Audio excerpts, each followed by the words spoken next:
Assalamualaikum warahmatullahi wabarakatuh. Apa khabar semua penonton di sana? Cik Man harapkan semuanya berada dalam keadaan sihat walafiat di samping keluarga. Dan alhamdulillah sekarang ini kita berada dalam sebuah bulan yang penuh dengan kenikmatan, penuh dengan rahmat, dan satu-satunya bulan yang disebut oleh Allah Subhanahu wa taala di dalam Al-Quran sebagaimana dalam ayat yang Cik Man rasa semua hafal. A'udzubillahi minasyaitonirrajim.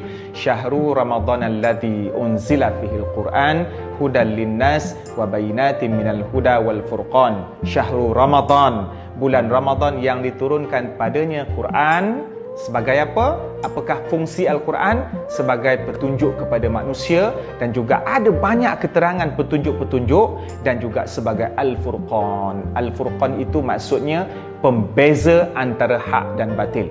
Dan dalam Quran ada sebut macam-macam perkara. Salah satu daripada perkara yang disebut adalah Jannah. Jannah itu bukan nama tunang orang, tetapi syurga dalam bahasa Arab. Maksudnya dalam bahasa Melayu, syurga.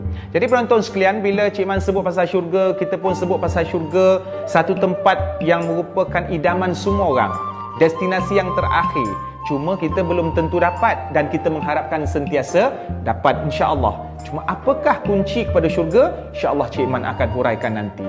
Tetapi kita nak bayangkan bahawa, kita nak khabarkan di sini, syurga adalah satu tempat yang kita sering terfikir ataupun sering kita tergambarkan, tapi confirm dan pasti tidak sama apa yang kita gambarkan dengan hakikat yang akan kita saksikan satu masa nanti di akhirat. Itu pun kalau kita masuk dan kita sentiasa mengharapkan kita dimasukkan Allah di dalam syurga. Maknanya secara ringkasnya, syurga adalah satu tempat yang tak pernah kita nampak dengan mata, yang tak pernah terlintas di fikiran. Contohnya dalam dunia ni, kalau Cik Man tanya penonton-penonton sekalian, mana tempat yang paling cantik yang penonton sekalian pernah pergi? New Zealand contohnya, Langkawi contohnya. Mana tempat yang penuh dengan air terjun, hutan, bunga-bunga, taman yang memang pelbagai jenis. Tetapi syurga jauh beribu kali ganda daripada apa yang kita pernah tengok dekat dunia, tempat yang paling cantik di planet bumi ini.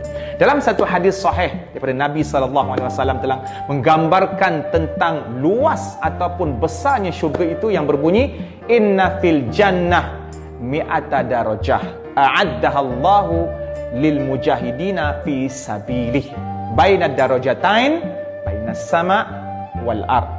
Sesungguhnya di dalam syurga itu ada 100 tingkat ataupun 100 level. Siapa yang main game PUBG ke apa benda game tu memang tahu ada jenis-jenis level-level ni kan. Dan Allah menyediakan tingkat-tingkat ini semua lil mujahidina fi sabilih, untuk mujahidin. Mujahidin ini maksudnya orang yang berjihad, yang bersungguh-sungguh untuk memartabatkan agama. Bukan yang pergi medan perang semata-mata, tapi mungkin dalam pendidikan, mungkin dalam bidang ketenteraan, mungkin dalam bidang ilmu dan seumpamanya, dalam bidang penulisan, dalam bidang karya. Apa sahaja perkara yang mereka lakukan untuk memartabatkan agama Allah, maka itu dipanggil sebagai mujahidin. Niat kerana Allah. Maka Allah menyediakan 100 tingkat ini untuk orang yang berjihad, yang bekerja untuk agamanya di jalan Allah Subhanahu wa taala. Dan nak kata luasnya syurga itu antara satu tingkat ke tingkat yang lain, luas ataupun tingginya antara langit dan bumi. Jadi penonton sekalian, kita pun pernah saksikan langit dan bumi depan mata kita, tapi sebagaimana yang kita tengok langit dunia ini tidaklah sedekat mana yang kita gambarkan, maka syurga jauh lebih luas daripada apa yang kita gambarkan. Jadi apakah kunci ataupun alat ataupun medium untuk kita memasuki syurga?